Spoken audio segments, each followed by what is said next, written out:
Welcome back to Car Mechanic Simulator 2021. If you're enjoying this series or any content on the channel, don't forget to subscribe, and a like on the videos does really help. Now in front of the garage we have 3 cars. First one is Salem. That's just a customer car. We'll look at that in the next episode. This is also a story car, the Hellcat. Again, we're looking at in the next episode. But as the title suggests, we are doing a rebuild of our barn find. This was a car we bought a few episodes back, and it is the Ribbsan Starline 1998 standard version, the i6 engine. We bought it for £31,081, and we're going to rebuild this to factory standard. Now, it wasn't a massively expensive car if you judge it by the cars we've seen in the barn. We did see a £50,000 one before, but expensive enough for us. I think this is the most expensive buy so far.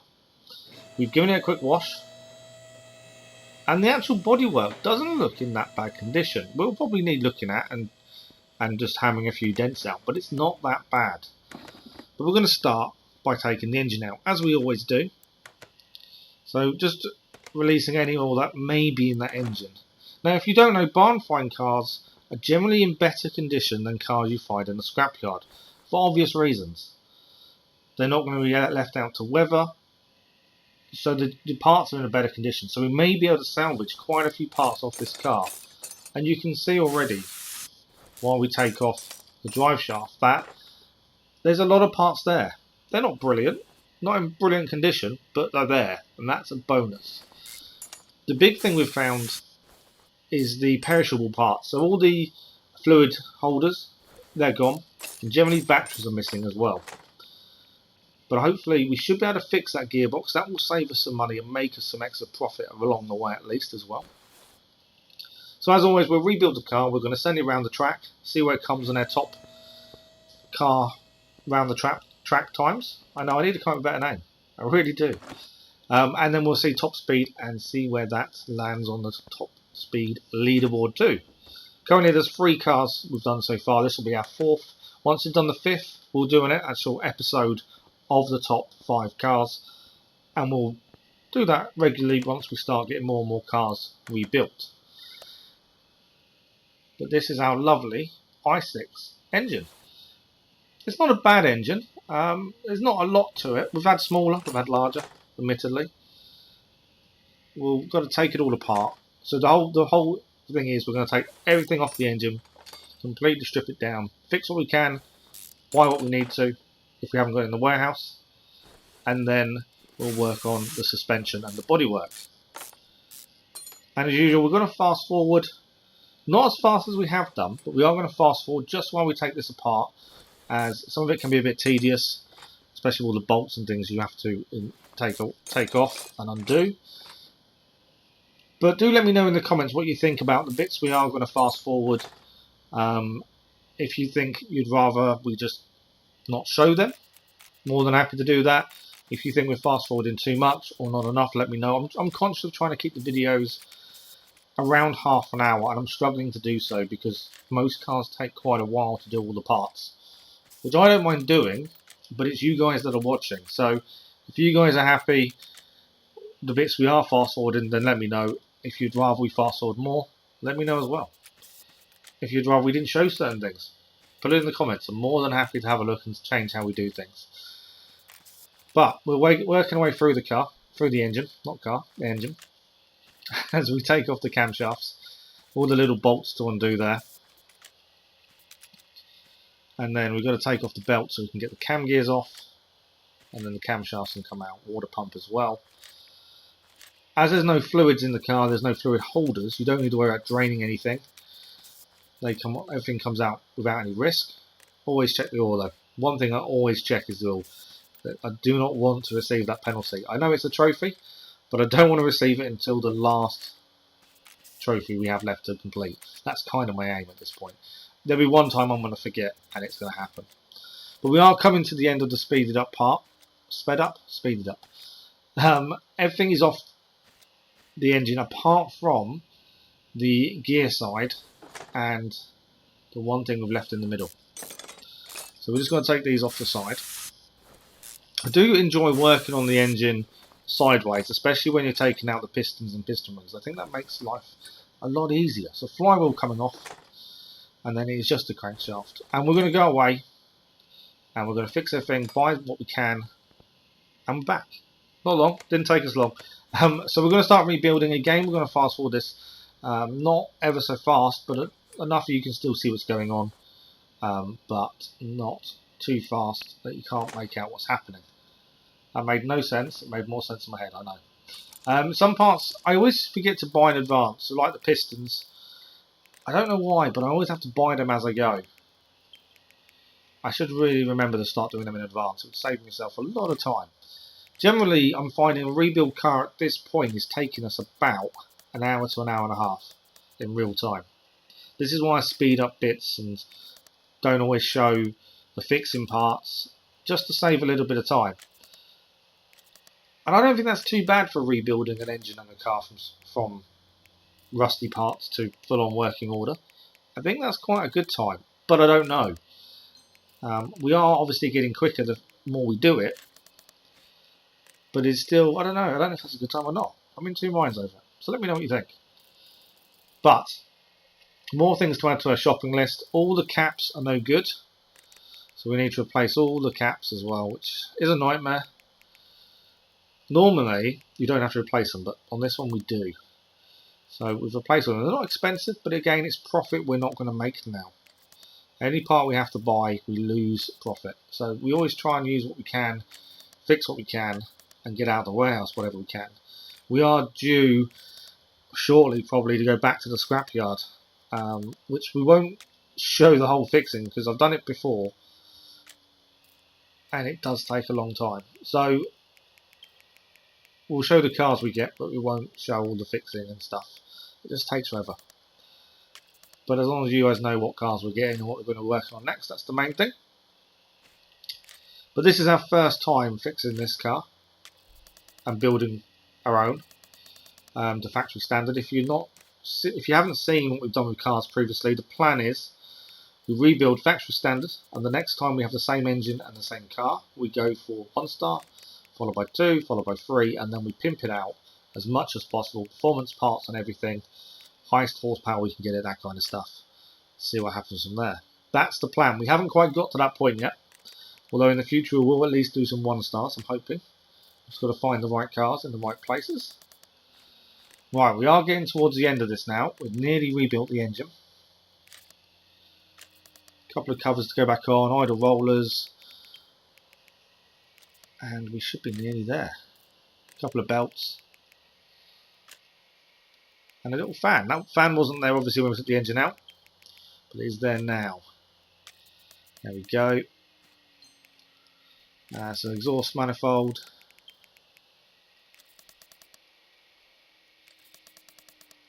Perfect. Throttle needs to go on, and the fuel manifold, to be fair. The engine looks so much better when you fix it. There is a massive amount of self-satisfaction when you finally finish the car, and especially the engine. It just looks so shiny. I'm definitely not one of these people who go out and colour different parts. I don't know. It's just, for me, it's a waste of money. We lose money for doing so. We're not going to get that back on anything. But I do like the look of the natural engine once it's been rebuilt. It's no longer rusty. Okay, we just got the gear side to put back on now, so we need a flywheel. Again, these are parts I probably should buy in advance, but I keep forgetting. Clutch plate, we've managed to fix the one that was there, so that's a bonus. Clutch pressure plate can't be fixed, so we're going to need to buy one of those. There we go. I like to keep my shopping list empty. Makes organising a lot easier. Pressure plate on, and then we've got a clutch release bearing.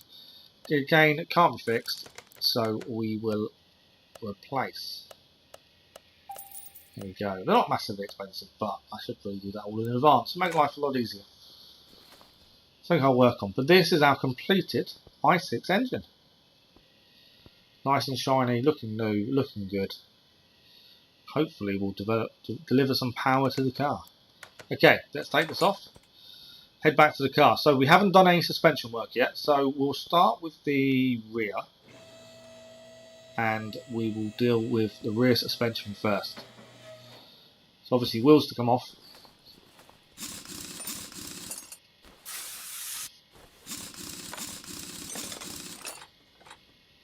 And then all the braking systems, brake caliper, brake discs, brake pads, can't forget the pads. Rear drive axle as well. That rear drive axle's gone, as you can see it's red, so that means that can't be fixed. That's going to cost us a little bit of money to replace.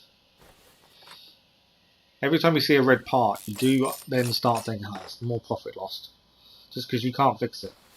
There's some things you can't help, so the rubber bushings like this one here, can't fix them, so you know that's a cost. They're not massively expensive, but it's still a cost. But every time you see a red part, you think, oh, it's more money I've got to spend. Well, I do anyway. So the rear shock absorbers are now. We've got to strip the whole rear suspension off. We'll take it apart nicely, whichever way you want to look at it.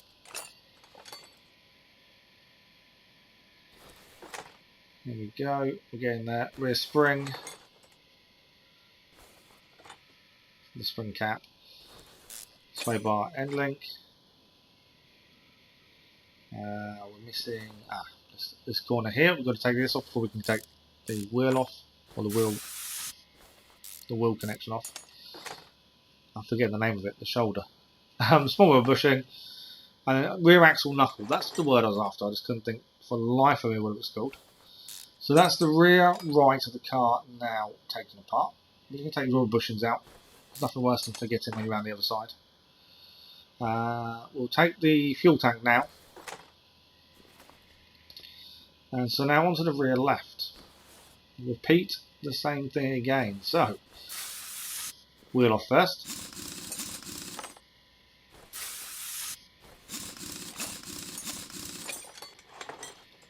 And then we've got a braking system, brake caliper, brake pads, and brake disc. Now I'm hoping we can actually fix the brake discs for free. If they're high enough level, we should be able to, which will save us some money. It's all about saving money and enhancing profit. So rear suspension arm as well. And then we've got our rear wheel hub bearing. Wasn't what I was thinking. There we go.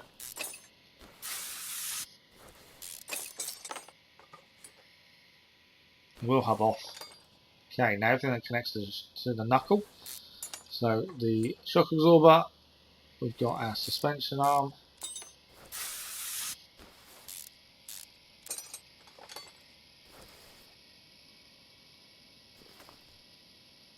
And then we've got our shock absorber cap, rear spring, our spring cap, the rear suspension arm. Once you start getting into the nitty gritty of the actual suspension, there's not much to it, not really. And obviously some cars have more, some cars have less. But once you get used to it, they're fairly simple to take apart and put back together, to be fair. Another red part, so more money lost there. Or more profit, I should say, lost. It's not money lost, it's profit. So rubber bushings off, and then we should be able to take off the main part. There we go, cross member is off. While we're here, should we? Yeah, while we're here, we're gonna take off the exhaust while we're here. It makes sense. We're here anyway, and the exhaust can't be fixed. So either way, we've got to replace it. So we just need to take the wheels off, the wheel hubs. Can't fix wheels, but you can fix wheel hubs if they're in good enough condition. So we'll take the next one off as well. That's both the rear wheels then taken apart, and then we'll disappear off. We'll fix the parts we can fix, buy what we can buy, take from the warehouse what we can take from the warehouse, and then we'll be back. See you in a minute. Okay, so that's everything fixed that we could fix and replaced what needed that we know of. And again, we're actually going to speed this up now, and we're going to combine this with taking apart the front suspension. So there we go. So it's a fairly simple put back in. I do like the way the game not holds your hand, because that's probably a wrong way of saying it, but it does help you remember. And there's times when you're really concentrating, you just can't think what's next. The outline of the parts work brilliantly. I think it's so beginner friendly for people that aren't massively into their cars. I think it does do really well. We did manage to save some money on the brake discs. We were able to fix them, so that was a bonus. So the last bit's going on to the side of the rear now. Shock absorber going on there.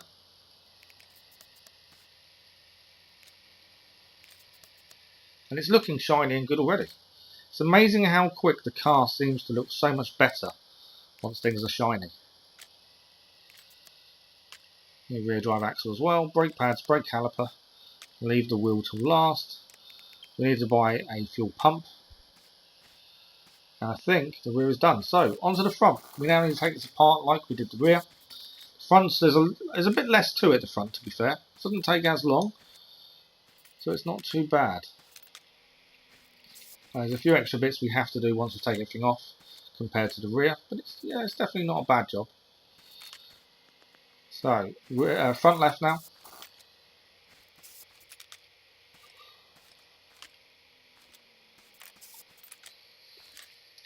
And we are nearly done already. That's how quick the front is compared to the rear. There's a lot more fiddly small parts, I think, to the rear suspension than there is to the front, especially on this car. As I say, all cars are different, but this one is a lot easier to do. Okay, we're out on the sped up version, and we're just going to carry on. Rubber bushing to come out. Then it will be the main cross member. And while we're here, catalytic converter can go off as well. Now, that is everything done. Everything off the car. So we've got to take apart the springs. We don't normally show this, to be fair, but yeah, we've got to take apart the springs, take apart the wheels, just to separate the wheel hub and the tyre. Springs need to come apart so you can actually replace the 3 different parts that go into them. And as always, we're going to disappear off, we're going to fix everything, replace things, get things on the warehouse, and we'll see you back in a second. There we go. Nice and quick. So we're going to fast forward this again, we're just going to put together the front suspension. It doesn't take too long. But again, we're just going to speed up a little bit as we put it all back together. So the big thing for me is always starting with rubber bushings, because they are my nemesis. They're the one thing, if you watch previous videos, you know I struggle to find them, I struggle to remember about them. So because of that, I try to do them first, especially on cross members, because it's so easy to miss one.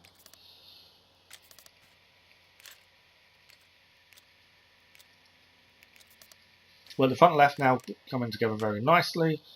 Front right is looking good. A few more bits to go on. And we're at the point where the engine is kind of coming into play now. We need to clear the engine bay and do the engine so we can finish off the underside of the car. That's kind of where we're at. So engine go back in, but we've got to clear the engine bay first. There's not much in here, to be honest. There's a few little bits. So we've got an ABS pump. Maybe fixable. Maybe too close to the limit. I'm not sure of that one. Air filter. Take off the little annoying clips. Okay, another 2 to go. I don't know if 1 to go. So there's 1 missing. We need to remember we're missing a clip. It's going to be so easy not to replace it if we're not careful. So the cover comes off. The air filter itself needs replacing anyway. And I would say the actual base as well probably needs a little tune-up. And we have, for the fuses, a few fuses in there. We're missing the cover. But the fuses themselves come out. None of them are going to be good enough. We want 100% car come the end of this. So they all need to come out and be replaced. So now it's the fiddly bits. Now it's the bits that can take a bit of time that you kind of think they shouldn't do, but these are the fiddly areas. And it's also things we're missing. So there's no containers of windscreen fluid or anything like that. Right, off we go. We're going to go and fix everything now that engine bay's clear. And everything's fixed. So we can put the engine back in. I know it's seconds, literally seconds we disappear for. Engine back in now, and we can add everything else we need to add. So battery, we didn't buy. All these parts we're now labelling up. The things we haven't got, we haven't brought yet. But engine bay is a nice area to work on once you've cleared it out. It makes total sense to do that. Battery won't be in normal. I think that's in electronics, to be fair.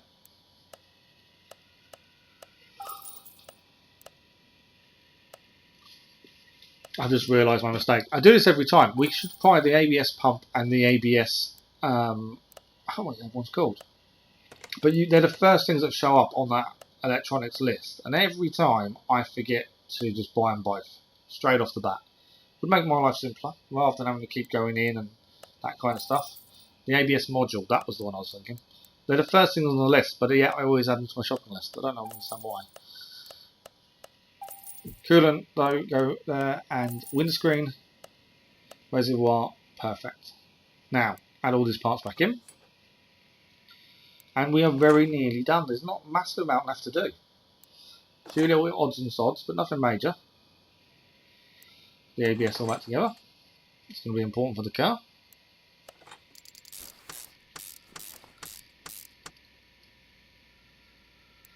Battery as well now. Brand new battery going in. Car looks totally different already. Like I said, the bodywork isn't too bad. It'll be interesting to see what percentage it's at. But it definitely doesn't look too bad. Okay, we do need a radiator. We didn't have one in the car when we got it from the barn, so that'll be something we need to replace. Air filter, we didn't actually put on our shopping list. There we go.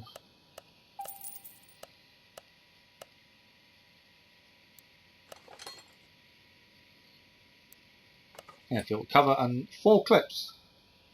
The annoying things that you can miss so easily if you're not paying attention.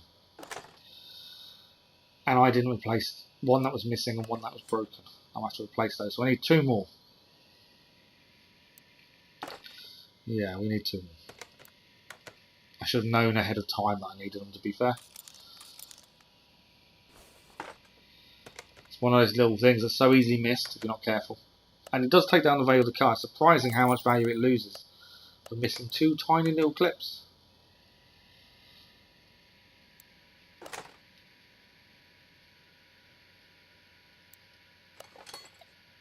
But as we like all our cars to be 100% standard, we can't forget anything. So fuses now, we just need to mark these up and then we can go and buy these from the electronics store. And then what is left? I think it's just refilling fluids. Obviously a new cover as well for the fuses.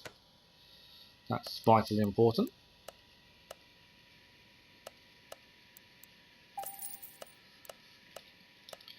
Again, you can't fix fuses, so you've got to replace them.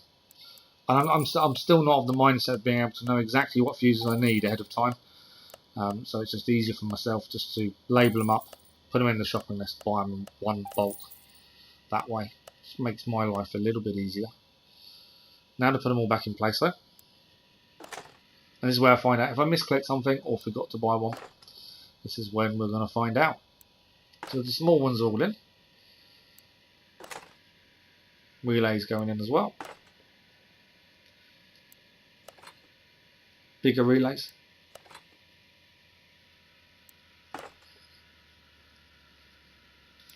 And then we got our fuses.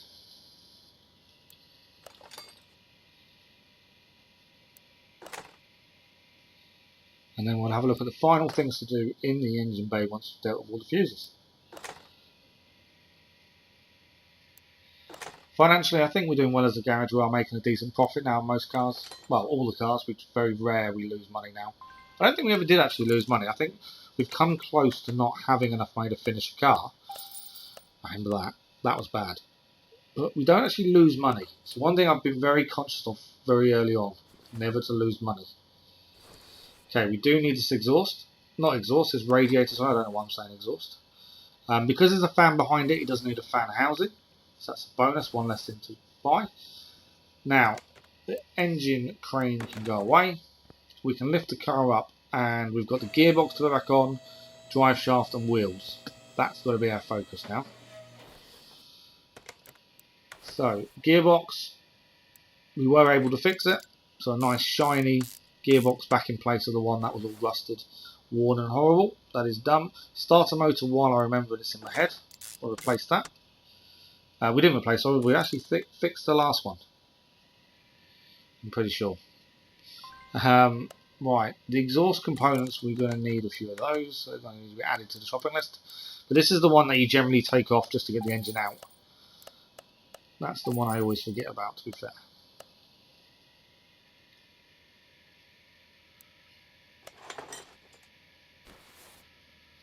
There we go, front exhaust section. I'm not sure why I came out there actually. We still need to do other bits, and we need to put the drive shaft on. We have also got exhaust to deal with. So if we have bought some replacement parts for the exhaust. We've done them all though. We haven't. There we go. So middle muffler was missing. Catalytic converter was there, but we did replace already. So it was just the middle muffler that we forgot all about. But because we didn't take it off, we couldn't buy it in advance. We didn't realise we could. Obviously, if you know what the part is, you can do it in advance. I like using the shopping list. For me, that works. The drive shaft now. That's in place. And is there anything else? That exhaust, it's missing something. There must be something missing on that exhaust. I think there is. In fact, there is something missing, isn't there? There we go. We have got one though. So we're going to go off, do our wheels, get them balanced, and here we are. So we've got one more wheel to do. So we take it off, put the hubs back on the brand new tyres. One wheel to balance. The other three are already done. This is also something we don't normally show. We normally do this and come back after doing it, but made a nice change to actually show the balancing. It's quite a simple game, to be fair. Line up the lines and click when it's all in the green on the line. Easy peasy. Right, so rear right wheel is back on. Rear left.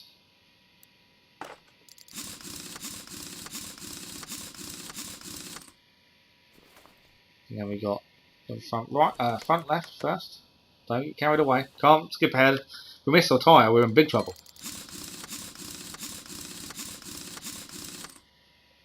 Okay, so front right, and that's the tyres done. The underside of the car is also done.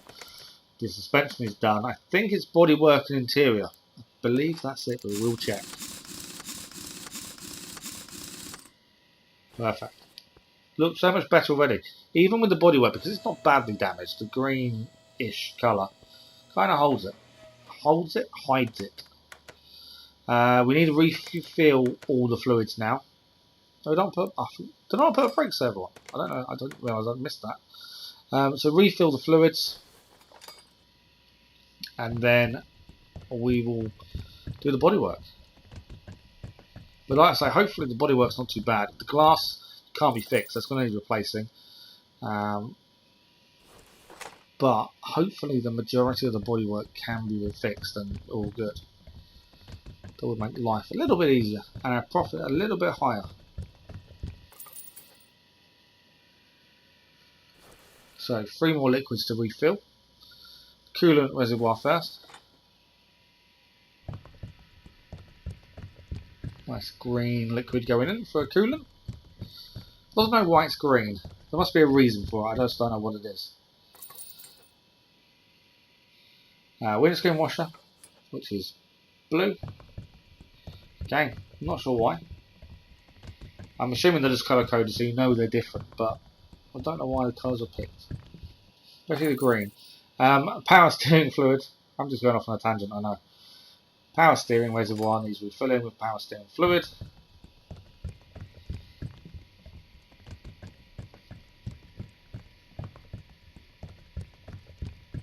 And that should be engine bay done. I'm pretty sure it is. So, bodywork.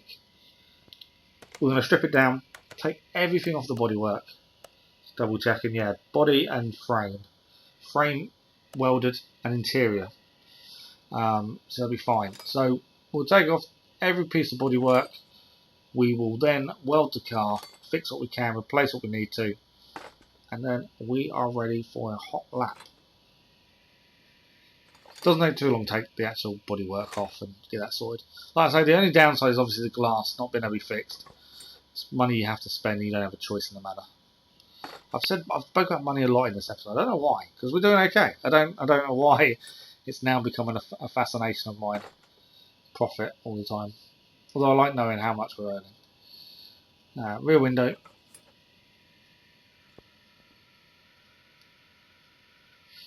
Left body window as well. Can't forget those. They're easily missed.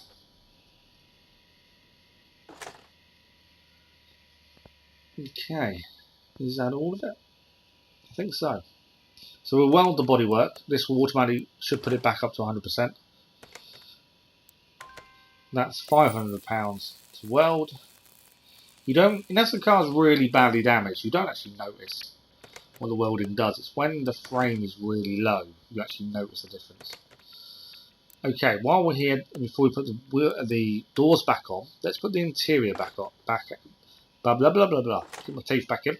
We'll take the interior out because we want it all to be 100%, so we need to replace it all. We'll do like for like though. But that is a car all taken apart, and we're going to go off and start fixing things. And there we go. Here we are already. Matter of seconds. So we've actually replaced a lot of bodywork and we needed replacing. Bought the new lights, and we're just about finished putting it together. And here we go. This is the bonnet of the Ribbsan Starline and our finished car. Now you may notice the colour. So I've painted this. It doesn't look like it, I know. I'm very simple with my colours. You will know in upcoming videos my little boy is going to start picking some of the colours of the cars. So you will get some really funky colours. But as it stands, this car is now worth, for resale, $73,559. But we'll take a closer look at the profit and loss and how much we spent altogether after our hot laps, which we're going to go on to now. So for this hot lap, it was our third lap of 5, and we'd had a decent first lap, an even better second lap. So I felt confident. The car was holding really well. You could turn really well. Speed was good, and I just felt like this car was better than anything else we've driven so far in terms of pure speed and pace around the track. The grip was phenomenal. I think I said it right. But interestingly, both my first 2 laps were quicker than our number 1 car so far in this series. So I definitely thought I could go faster. A 155.7 previous lap, I was adamant I could go faster, and this is our fastest lap. So, you know, bit of a spoiler, we're going to go faster. But by how much? That's the big question. So we've almost guaranteed it. Well, we have guaranteed ourselves first place on the leaderboard. That's a guarantee at this point. But it is all about the time and how long can we stay top of the leaderboard. That's the big question. So up to the bank section now. I think as the more and more you race around the track, the more you use the cars. As I said previously, the game isn't designed for car handling. It's not a car simulator. It's a mechanic simulator.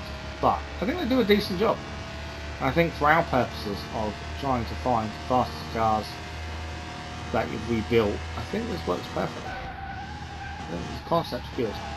Execution by me, probably not so good. But I try my best. Right, last couple of corners now.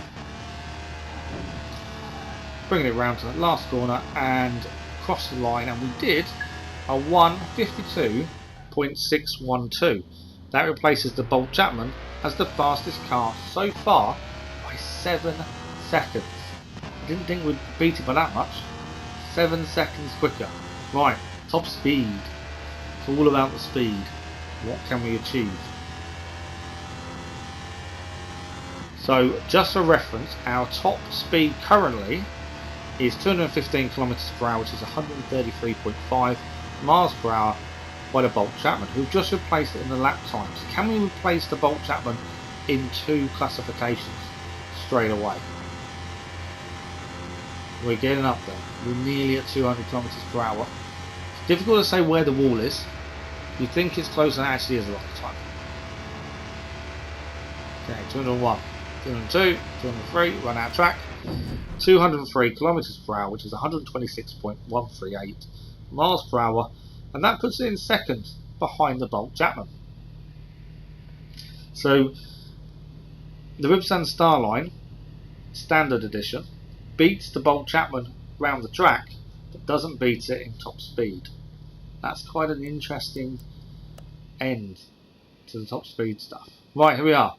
Our finished car. None the worse or worse what we've just put it through on the track and top speed.